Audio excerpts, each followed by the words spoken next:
It was Bali's darkest hour, and its effects were devastating.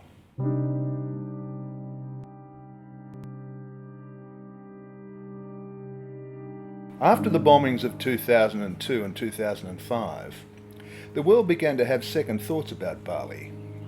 Maybe it wasn't the island of peace, love and good vibes we'd always imagined it to be. Maybe it wasn't heaven after all, and the tourists stopped coming. We could see on our booking sheet, we had the month of October, and it was full until the 12th, and then it just went dead, and there was nothing then for months. And it devastated our business at that time. We had 80, 90 staff that we had to keep on. Obviously we couldn't let them go because where were they going to get a job? But that was a trickle-down effect. It wasn't just our hotel, it was the people who sold us the flowers, the people who made offerings for the little shops.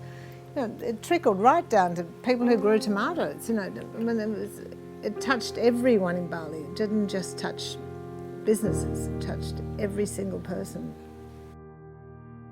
Photographer Jason Childs and his wife Michelle witnessed the horror of the Jimbaran bombing in 2005. We had a party at the house going, and around 7:30 that night we heard a couple of loud bangs and was hoping that it was just gas bottles, and then the realisation that it was another bombing. My wife started grabbing blankets and towels and stuff, and a few other friends who were with us. And first thing I did was go and grab my cameras. It was a natural instinct for me. And then ran down the street, 200 metres. And as we ran down, people were running the other way. So we ran down there and got in the thick of it and started lifting, my wife and the guy who works for me and a couple of other mates started lifting people off the beach, off the sand. And I just sort of got to work with my camera and hid behind my camera.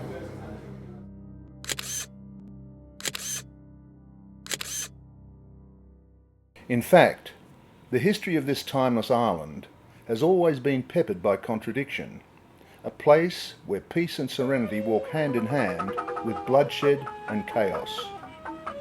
When Lelia Lewis and her husband Roger arrived as missionaries in 1953, at first they saw only the beauty.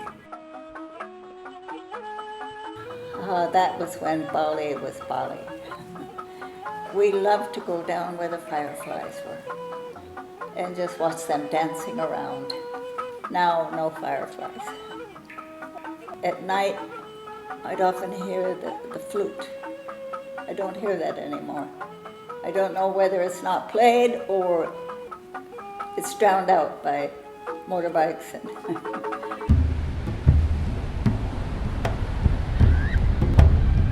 But in the 1960s, the Lewis family were witnesses to both natural and man-made disasters.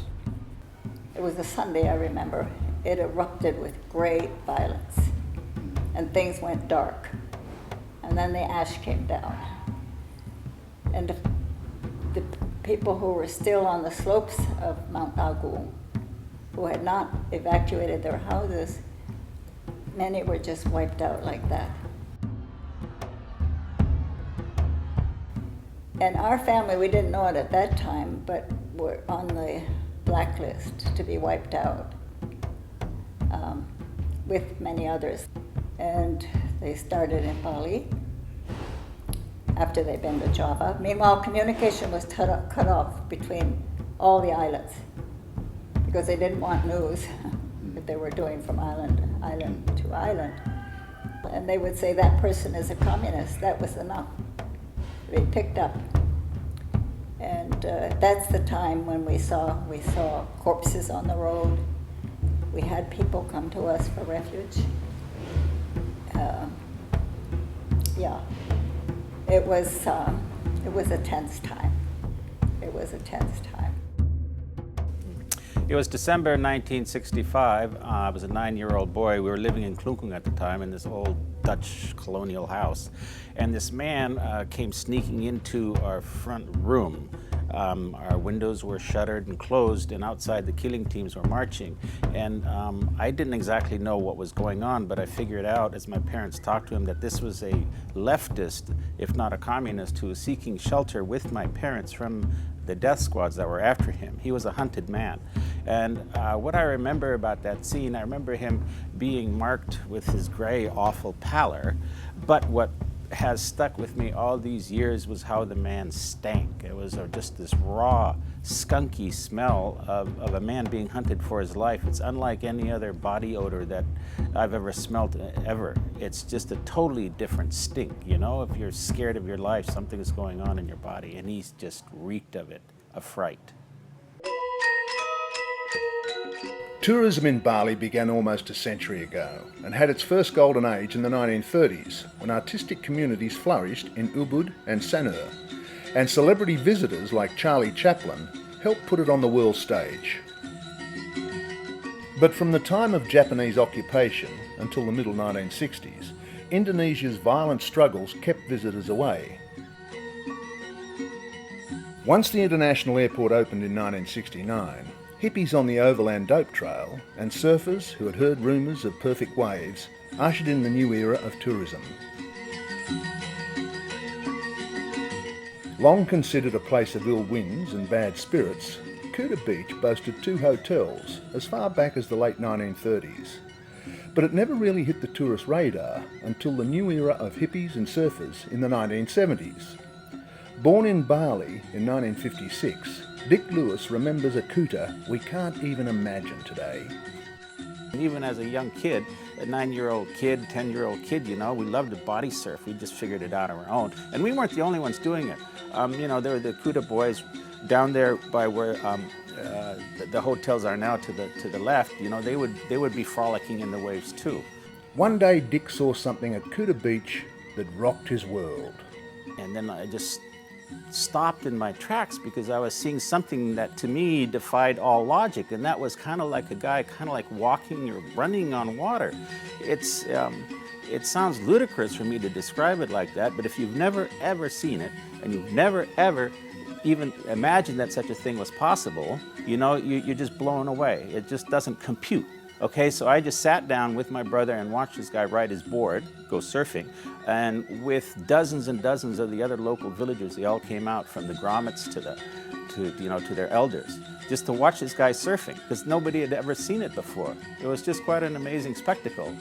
And then I remember he came in, and I went down, and I just eyeballed the surfboard. You know, I just looked at it. I didn't dare touch it. You know, I just looked and looked at it. What is this thing? I had no idea what it was.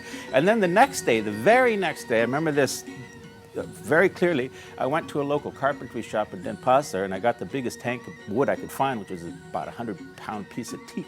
And I said, round the nose, and put this little skeg on the bottom. And that was my first surfboard. I couldn't ride it. I mean, I could prone it, but you know, you couldn't paddle the damn thing. But yeah, that was my first surfboard, really.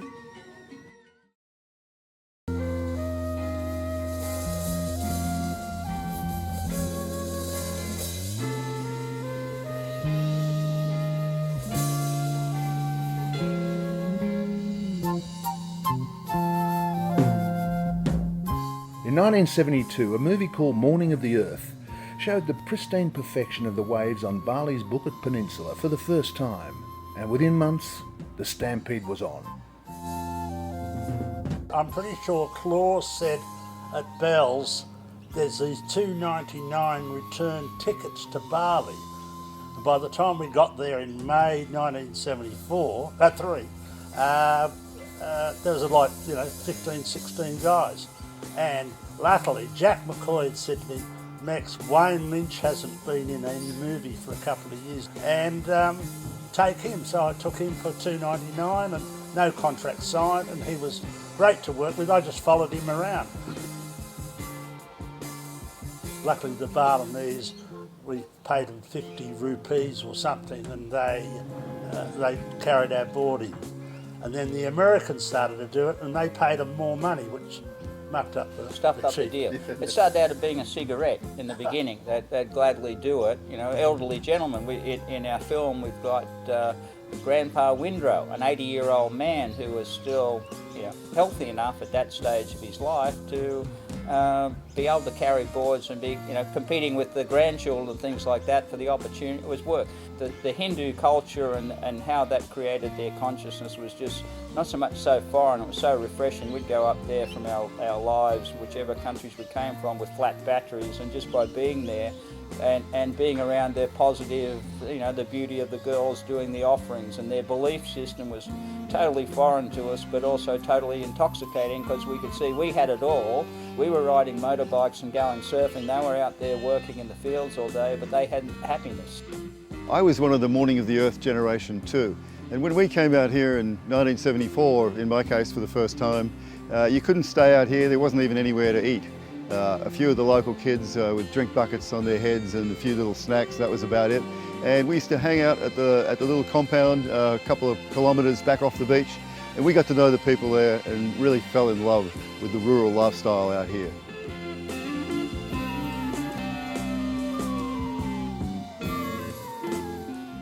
They might be surrounded by luxurious hotels and villas these days, but for these former Uluwatu drink sellers, life hasn't changed much at all. It's no exaggeration to say that Morning of the Earth and the Bali surf films that followed it changed the lives of a lot of young Australians forever. Steve Palmer and Robert Wilson came for a look in 1974 and never went home. Yeah, we lived in the western suburbs. I guess we could be deemed as some of the original Parramatta pipeliners. So for us, it was kind of easier to get a ticket to Bali than continue trying to get waves at North Narrabeen. The Bukit Peninsula at Bali's southern tip has changed almost beyond recognition. But a new generation of surfers are doing their best to ensure that one of the best surf locations in the world is saved for the future. Okay, well, Project Clean Uluwatu is it's a non-profit project here to make some positive changes regarding the environment. And it's pretty basic. We just wanted to take action on rubbish and liquid waste. So the main things that Project Clean Uluwatu has done is cleaned up the problem of rubbish and plastic here by doing a really big cleanup at the beginning, and then creating a system where the small businesses and locals have a way to get rid of their trash so that it doesn't go in the ocean here. We're hoping that these changes at Uluwatu will be noticed by other beaches in Bali, and that it can serve as an example or a blueprint that can be followed at other beaches with similar problems.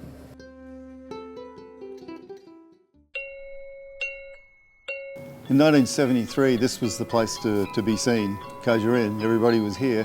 In fact, there's a famous photo of one of the rooms here, and sitting out the front is Morris Cole and Peter Troy, and Mexican Sumter is there. It's a shot that Dick Hoole took, and Jack McCoy's in it. Wayne Lynch is hidden away in the background.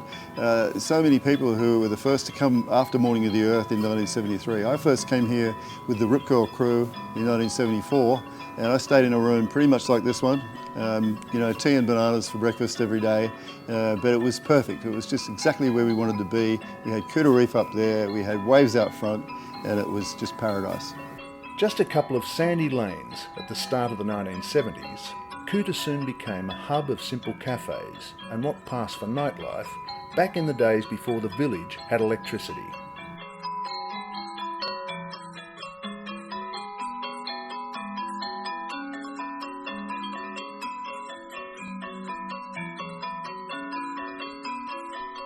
Back in the 70s, this was a big night out. When we got sick of nasi goreng, we'd come here to Poppy's Garden Restaurant. It was just the best place in town. A beautiful setting, food was great, and a young guy called Jeffrey used to make the best cocktails in town. Well, guess what? 40 years later, he's still here and he's still making the best cocktails in town.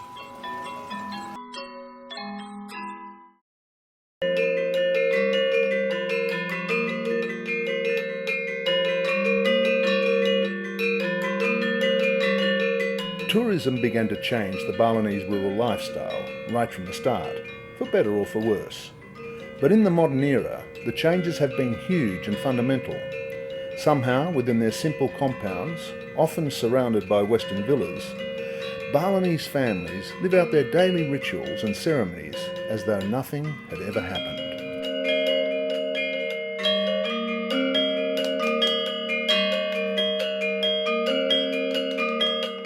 I finish school usually like 1 o'clock because we study 6 days a week. So after that one, we do this wood carving at home.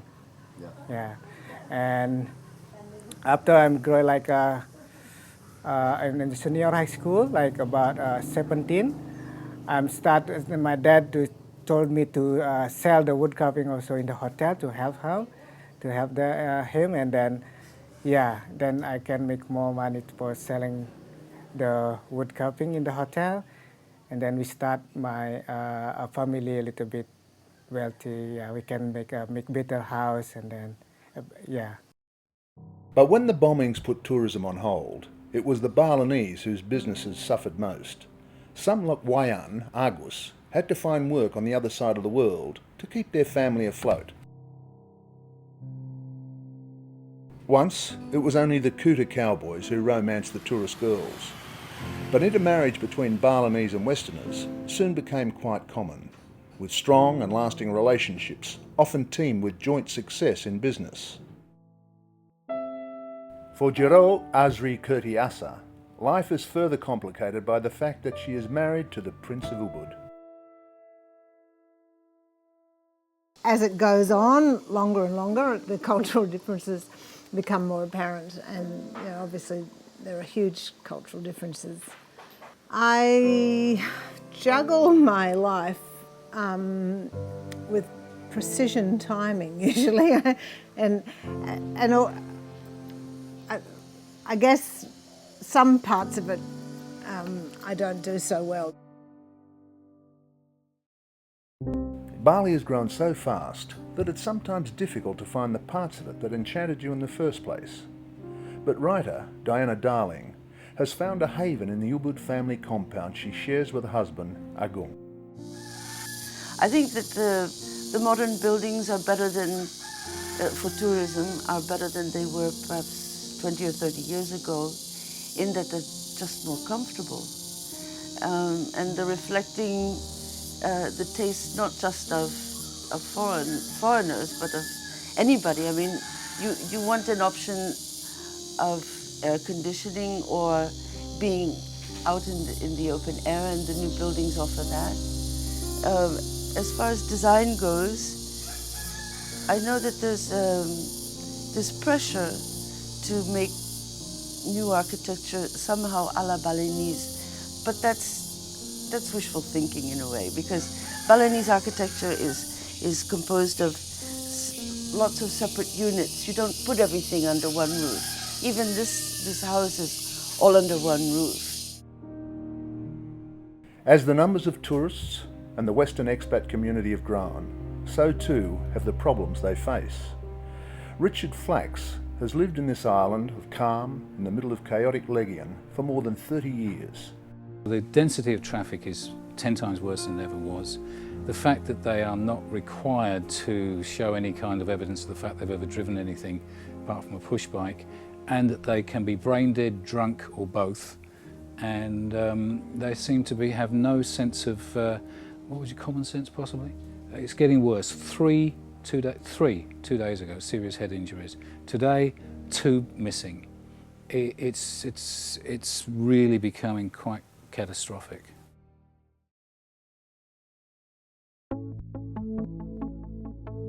These days in Bali, there are a lot of boules or foreigners doing great things to help the locals. This is one of my favourites, the Jodie O'Shea Orphanage, named in memory of a brave Australian girl who lost her life in the 2002 bombings. Despite that, it's a really happy place. This is a special orphanage. Even the kids, they are very special. Yeah? All the background, maybe you can see the happy faces, but all the background is not like that. If I can tell you a story.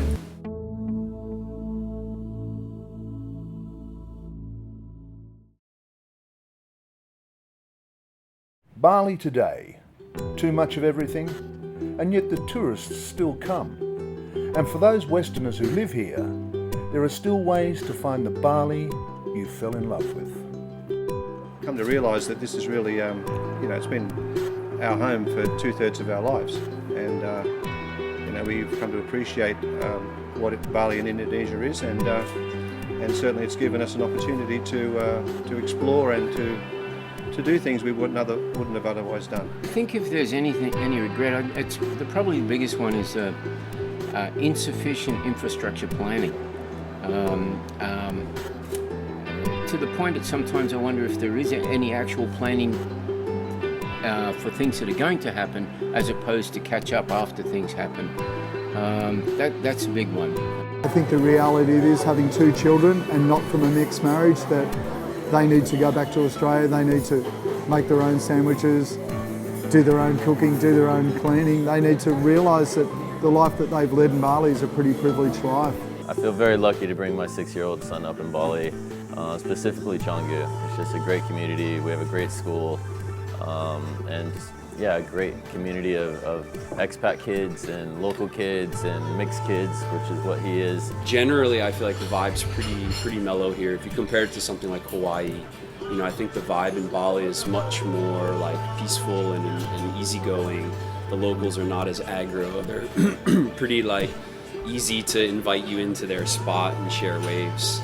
We who've surfed for X amount of years, 20, 30, 40, 50, whatever it is, have slowly and surely been taught the protocols or the ways to respect other people in the water or not, and how to deal with situations, whereas a lot of new communities and countries don't have that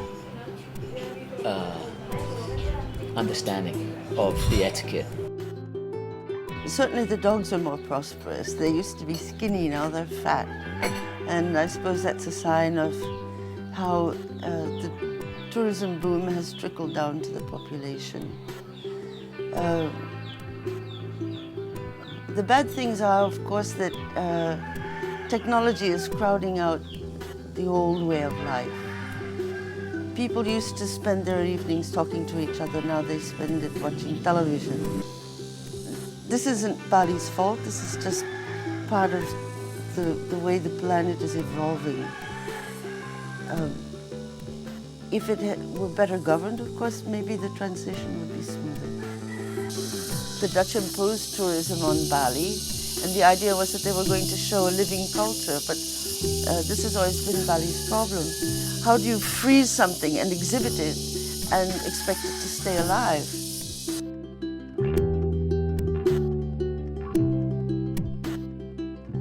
On beautiful mornings like this, it's easy to forget that the river down there is full of plastic bottles, that there's gridlock in Kuta, and that Bali's running out of rice fields and water. Maybe not quite the heaven I found 40 years ago, but if this is what hell looks like, then bring on eternity.